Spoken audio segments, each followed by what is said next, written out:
sin miedo, lo malo se nos va volviendo bueno. Muy buenas noches, bienvenidos a esto que llamamos ¿Cómo me fue hoy? Esta posibilidad de estar junto a todos ustedes a través de la magia de la radio. Y esta noche con nosotros el antropólogo, ¿es así? Roberto Avínzano. Sí, muy buenas noches, Roberto, ¿cómo estás? Buenas noches, muchas gracias por la invitación. Bueno, queremos saludar al señor operador, a Walter Becerra y al equipo del Sereno. Roberto Avínzano, bueno, vamos a esta pregunta, ¿no? ¿Qué es la antropología? Bueno, mirá, esa es la peor pregunta que se le puede hacer a un antropólogo. Se le puede preguntar qué hacen los antropólogos, se le puede preguntar qué temas toca la antropología, etcétera. Pero qué es la antropología es un tema de debate dentro de la propia antropología desde sus orígenes. Pero bueno, yo voy a intentar hacer muy sintéticamente una reflexión sobre en qué momento aparece el término, digamos, ¿no? La antropología quiere decir estudio del hombre. Pero si uno piensa, el hombre ha sido estudiado por distintas disciplinas desde épocas muy remotas, desde reflexiones filosóficas, el campo de las ciencias naturales, las primeras reflexiones sobre la sociedad, etcétera. Ahora, la antropología, tal como se constituye como ciencia en el siglo XIX, más o menos en la segunda mitad del siglo XIX aparece un campo académico con este nombre, ya separándose de lo que sería la antropología filosófica, ¿no?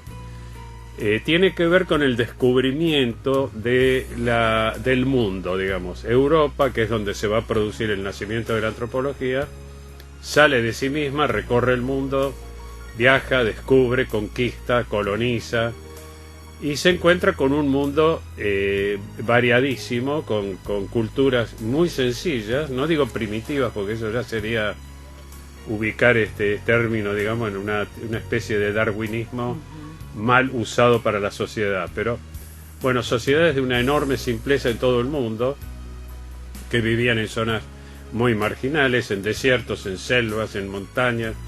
Es decir, el hombre lo que se descubre es que la aventura humana, para decirlo en términos de una antigua serie que había, fue riquísima, muy variada, y lo que se descubrió fue que los hombres se habían adaptado a los lugares más inhóspitos, y habían podido hacerlo no por una adaptación física, biológica, sino por la cultura. Y es acá donde aparece un concepto que va a ser central de la antropología, es la formulación de este concepto. ¿Qué es la cultura? Y entonces ahí vamos a entender un poco qué es la antropología. La cultura es todo aquello que el hombre ha creado, que no heredó biológicamente. Es decir, que a diferencia de los animales, que tienen una serie de conductas que son heredadas, es como si estuvieran programados genéticamente, los hombres supieron crear un mundo artificial. Crearon herramientas, artefactos, crearon el lenguaje, crearon formas de vestirse, de protegerse, viviendas, armas, etcétera, etcétera. Entonces uno puede decir, bueno, la cultura, que es esto que todos los hombres tenemos, y eso nos define como hombres, digamos, la diferencia que hay entre los animales más evolucionados y el hombre es que el hombre tiene cultura. ¿Y por qué tiene cultura el hombre? ¿Por qué puede crear y acrecentar esa cultura? Porque se la puede comunicar a sus descendientes. Tiene un mundo simbólico que le permite transmitir sus descubrimientos, sus visiones del mundo, etcétera, a sus hijos, y así sucesivamente. Hay animales, los chimpancés, por ejemplo, que pueden usar un elemento como herramienta para resolver un problema, pero no se lo pueden transmitir a sus descendientes. No les pueden contar, miren, si tienen este problema, resuélvanlo agarrando un palo y bla, bla, bla. Salvo por imitación. Si están en presencia, puede ser que... Pero esto solo estos animales que son cercanos al hombre, digamos, ¿no? En el proceso de evolución. Ahora bien, hay vamos a ver si este planteo queda claro. hay lo que se llama universales de la cultura. Universales de la cultura son aquellos elementos que tienen todas las sociedades conocidas, desde sus orígenes. Por ejemplo, el lenguaje. Todas las sociedades tienen lenguaje. ¿Qué más? Tienen artefactos, fabrican artefactos. Todas las sociedades fabrican artefactos. ¿Qué más? Tienen reglas de convivencia. Todas tienen algún tipo de regla de convivencia. Por lo pronto, la prohibición de las relaciones incestuosas es un universal de la cultura. Aparece en todas las culturas que se han conocido. Hay violaciones de eso en algunas culturas, como por ejemplo entre los egipcios, a nivel de los faraones o entre los incas, qué sé yo, donde para mantener lo que ellos creían que era la pureza de la raza, preferían relaciones entre hermanos, digamos. O sea, el inca tenía relaciones con la hermana para mantenerla. Después tenía muchas mujeres, tenía un serrallo lleno de mujeres. En Egipto lo mismo, pero la descendencia había que garantizarla con la pureza de la sangre, con un incesto permitido. Pero sacando estas excepciones, hay reglas, digamos. Esas reglas que van a ser, en las más sencillas, se van a convertir después en el derecho, en las leyes, etcétera, etcétera. O sea que podemos encontrar universales de la cultura y podemos encontrar con facilidad la cultura de cada persona en particular. La mía, la tuya, la de cualquiera. ¿Qué es lo que vos conocés, sabés, comprendés de tu propia cultura? Lo que vos aprendiste, de lo que se dice enculturar. ¿Cómo te inculturaste? ¿Cómo aprendiste tu cultura? Ahora, en el medio, entre los universales y la cultura individual, ¿qué hay? Esta es la gran pregunta que los antropólogos tratan de resolver, que son los sistemas sociales, digamos. Todos los sistemas sociales son cultura, porque no son sistemas como los de la abeja o las hormigas o las termites. Son sociedades que están construidas sobre reglas culturales, sobre la comunicación, el lenguaje, las leyes, etcétera, etcétera.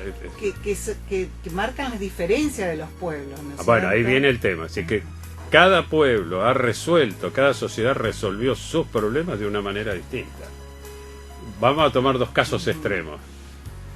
Los esquimales en la zona boreal y los pigmeos de la selva ecuatorial africana.